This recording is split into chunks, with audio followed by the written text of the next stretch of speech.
자, 이 사건 관련해서 이 재판 관련해서 우리 가족 여러분들 의견도 좀 궁금합니다. 마구마구 좀 올려주십시오.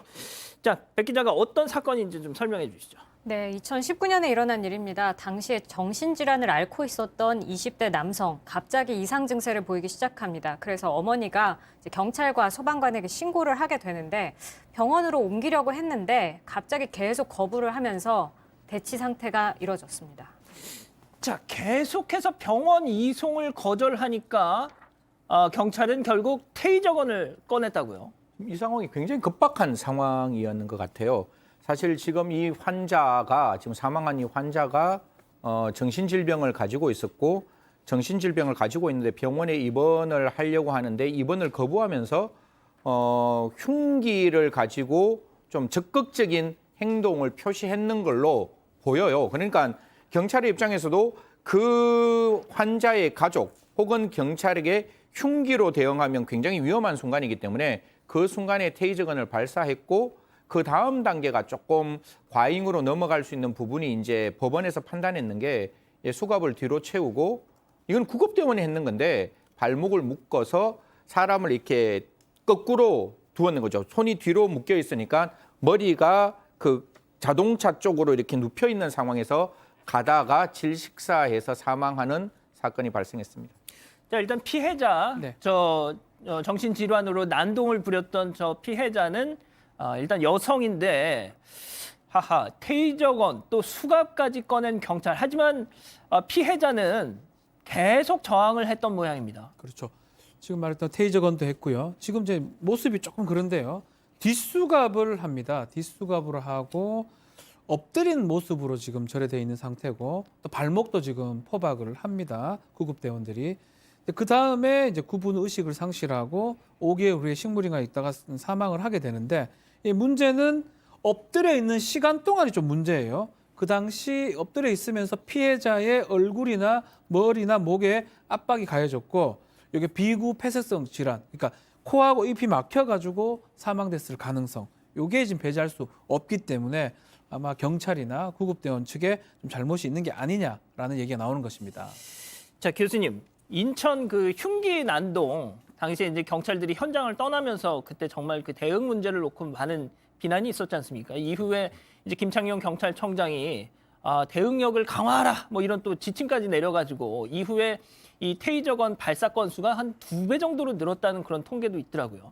자, 그런데 그러면은 이 상황에서 테이저건을 쏜 거 어떻게 좀 봐야 되는 건가요? 지금 이제 지난번에 그 대림동 여경 사건이 발생했었습니다. 그 이후에 경찰청에서는 이 대응 매뉴얼이라고 하는 것을 만들어서 5단계로 구분을 하고 있습니다. 그래서 이제 만약에 그 당사자가 순응을 하게 되면은 언어적인 통제를 하게 되고 또 소극적으로 저항을 하게 되면 뭐 경찰봉으로 밀어내기라든가 방패를 사용하고 적극적으로 저항을 했을 때 분사기를 사용을 하게 되고요. 그리고 이제 폭력적인 그런 어떤 그 공격 때는 전자충격기라든가 경찰봉, 이 전자충격기가 이제 테이저건을 갖다 얘기를 하는 것이죠. 그리고 이제 치명적인 공격일 때는 이제 권총을 사용을 하게 돼 있는데 지금 그 사실은 그것을 갖다가 현장에서 그 판단을 하는 것은 현장에 출동한 그 경찰관이 어떻게 그 상황을 판단을 해서 대응을 하느냐라고 하는 것인데요. 지금 뭐 이게 좀 과하냐 또는 그 당시에 바로 그 해당되는 사람이 흉기를 갖다가 들고 난동을 피웠기 때문에 경찰이 테이저건을 쏘고 수갑을 채웠느냐라고 하는 이런 여러 가지 어떤 논란이 있는 그런 상황입니다. 자, 지금부터 한번 하나씩 좀 짚어보기로 하죠. 이 피해자는 결국 숨지고 말았습니다. 자, 여기서 네 번째 사건 체크포인트 짚어보죠. 과도한 물리력. 자, 재판부는 네. 과잉 진압이었다라고 본 건가요? 그렇죠. 뒷수갑도 문제지만 발목을 이렇게 지금 묶었던 거, 요거 자체가 두 개 같이 하는 게 이 법이 허용하는 어떤 그 기준을 넘어간 게 아니냐. 이게 가장 문제라는 겁니다. 뭐 당연히 어떤 제재시키거나 반항을 억압할 수는 있는데 그 자체가 뒷수갑에 발목에 양발을 묶었던 거, 이 부분은 좀 과도했다. 그래서 그것 때문에 사망을 했다면 경찰력이 책임을 져야 된다라는 취지입니다.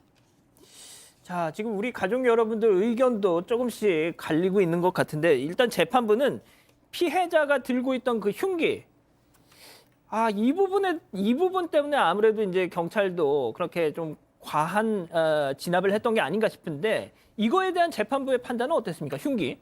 그러니까 저는 이 부분이 조금 이해가 안 돼요. 재판부가 이해가 안 되는 게 재판부가 이게 그 흉기를 든 상황을 굉장히 재판부 판사님께서는 잘 판단하실 것 같은데 그건 제가 생각이 다른 거니까 뭐 재판부 판사님들한테 비난할 생각은 없는데 이런 말씀을 하십니다. 흉기를 쥐었던 것은 누구를 공격하기 위한 것이 아니라 자신에 대한 공격 상황에 심리적 공포를 느껴 취한 행동이다. 즉 내가 내 자신을 보호하기 위해서 흉기를 들었다라고 하는데 좀 정신이 약간 좀 이렇게 불안전한 상황에서 흉기를 들고 사실상 적극적인 어떤 소란, 뭐 두자로 말하면 이제 난동이라는 단어를 이제 쓰던데요, 언론에서는. 그런 소란을 피우는 상황에서 경찰관 입장에서는 이 공격이 어디서 어떻게 이루어질지를 모르는 상황이잖아요. 그게 그럼요. 경찰에도 공격할 수 있지만 그 정신이 온전하지 않는 분이 가족에 대한 공격이 있을 수 있고 그 흉기는 사람에게 직접적인 생명에 위해를 가할 수 있는 칼이라는 단어를 제가 조금 쓸게요. 칼이라는 흉기를 사용했다면 이런 상황에서 경찰이 스스로 보호하는 것보다 저는 경찰이 그 다른 피해자를 보호하기 위해 다른 가족을 보호하기 위해서 테이저건을 사용할 수 있는 순간은 될 수 있지 않았을까. 그래서 지금 법원에서는 스스로의 보호하기 위한 흉기라고 이야기하는데 그 상황 당시가 경찰의 입장에서는 다른 제3자에게 공격할 수 있는 상황이었다면 저는 이 순간 테이저건 사용하는 거는 맞다라고 생각하는데 테이저건 맞으면 사람 쓰러지고 더 이상 반항이 안 되는 상황이잖아요. 그러면 저는 이게 119가 아까 우리 사파에서도 그냥 그 대한민국 119가 나오는데 사설 119예요. 사설 119인데 그러면 이게 정신이 약간 불안전한 분이 오면 어떻게 이분을 그 정신병원으로 이렇게 모시고 갈지에 대한 준비를 하고 오면 거기서 이렇게 테이블에서 이렇게 좀 묶었으면 되는데 왜 수갑을 채우고 다리에 붕대를 채워서 끝까지 갔느냐 이 부분이 저는 조금 이해가 안 된다라는 말씀드리겠습니다. 자, 지금 뭐 승현님 말씀하신 것처럼 우리 가족 여러분들도 흉기를 글쎄요. 예. 알겠습니다. 뭐 이런 지적들이 나오면서 일선 경찰은 그럼 경찰만 당하라는 소리냐 하면서 불만의 목소리가 나오고 있다고 합니다. 관련해서 경찰 공무원 직장협의회 전국 회장단 민관기 대표 얘기 한번 들어보시죠. 위에서는 강하게 하라, 강하게 대처하라고 해도 실제로는 현장에서는 못하는 거예요. 왜? 판결문은 계속 나오고 있잖아요. 거기다가 인권 침해 부분에 대해서도 계속 지금 나오고 있고 현장은 위축될 수밖에 없고 그 국가 배상이라는 제도 자체가 국가에서 100% 보상하는 게 아니고 그 출동했던 경찰관의 그 과실 유무를 또 국가에서 또 조사를 해요. 네. 그래서 과실이 만약에 20%든 30%든 잡히면 거기에 대한 배상은 그 공무원 개인이 해야 돼요. 자, 교수님 이게 배상액이 지금 3억 원이니까 거기에 30%면 그 경찰 연봉으로는 상당히 좀 부담하기가 좀 이러면은 현장에서 적극적인 대응 좀 어렵지 않겠습니까, 인간적으로? 만약에 이제 저희가 방송을 하는데 우리 앵커께서 무엇을 이렇게 보도를 하셨는데 그것에 대해서 문제가 돼가지고 앵커분의 봉급에서 그런 식으로 이제 뭔가를 물어야 된다라고 하면 위축되지 않으시겠어요? 저 그 다음부터 입 닫고 살죠, 저는. 네, 그렇습니다. 그래서 지금 법관들은 그렇게 판단을 본인이 심지어 공포를 느껴서 그것을 들었다라고 얘기하지만 그거는 이제 책상에서 앉아서 하는 판단이고 제가 볼 때는 말이죠. 만약에 이때 경찰이 이러한 어떤 조치를 하지 않아 가지고 거기에 있는 그 어떤 주위 사람들이나 또는 경찰이 사망을 했다라고 한다면 또 경찰에 대해서 비난이 빗발치지 않겠느냐라고 한다면 원칙은 간단해야 돼요. 경찰에 대해서 흉기를 들면 무엇을 사용할 수 있다. 흉기를 갖다 들면 안 된다. 그러니까 외국 같은 경우는 흉기를 갖다가 들면은 그거는 거의 자살에 버금간다라고 하지 않습니까? 예. 그러니까 복잡하게 만들지 말고 원칙은 뭐냐면 경찰에게 흉기를 드는 것은 외국 같은 경우는 6피트 원칙이라는 게 있어요. 6피트 흉기를 가지고 6피트 이내로 들어오면은 권총을 발사를 하게 돼 있어요.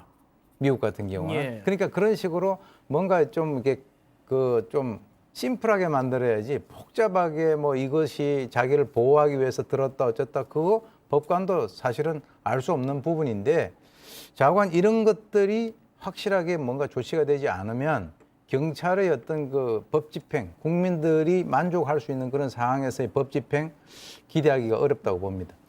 승 의원님 마지막으로 좀 짧게 부탁드릴게요. 저는 말이죠. 제가 뭐 수습 기자 시절에 경찰 지구대를 이렇게 돌면서 그 심야에 온갖 주취자들 막 행태 부리는 사람들 정말 막 고래고래 막 욕설하고 이런 사람들 막 다루면서 정말 녹초가 되는 그 현장 경찰들의 모습을 봐서 아니 저 왜 좀 강하게 좀 못하냐고 전 그런 생각 솔직히 들었거든요. 이 건과는 별개로 말이죠. 국가 공권력에 정당하게 앞에 정당이 반드시 붙어야 됩니다. 정당한 국가 공권력에 폭행과 협박으로 시민께서 불법적인 행위를 했을 때는 정말 무관용의 원칙에 따라서 공무집행 방해로 이제 입건을 하고 처벌을 해야 되는데 그런 부분이 좀 약하다라는 측면 분명히 말씀드리고 또 한 가지 저도 민광기 경위님 저하고 되게 이렇게 친하시고 저하고 같이 참여연대에서도 말씀 주셨는데 한 가지만 경찰분들에게 꼭 부탁드릴게요. 국민에게 신뢰받고 존경받을 수 있는 그런 상황의 어떤 경찰관 집행 그러니까 힘 있는 사람에게 약해지고 힘 없는 사람에게 강해지는 그런 모습도 경찰에서 빨리 탈피하신다면 이러한 국가 공권위의 엄정한 집행에 대해서 국민들은 박수치고 응원해 줄 것이라고 저는 믿어 의심치 않습니다.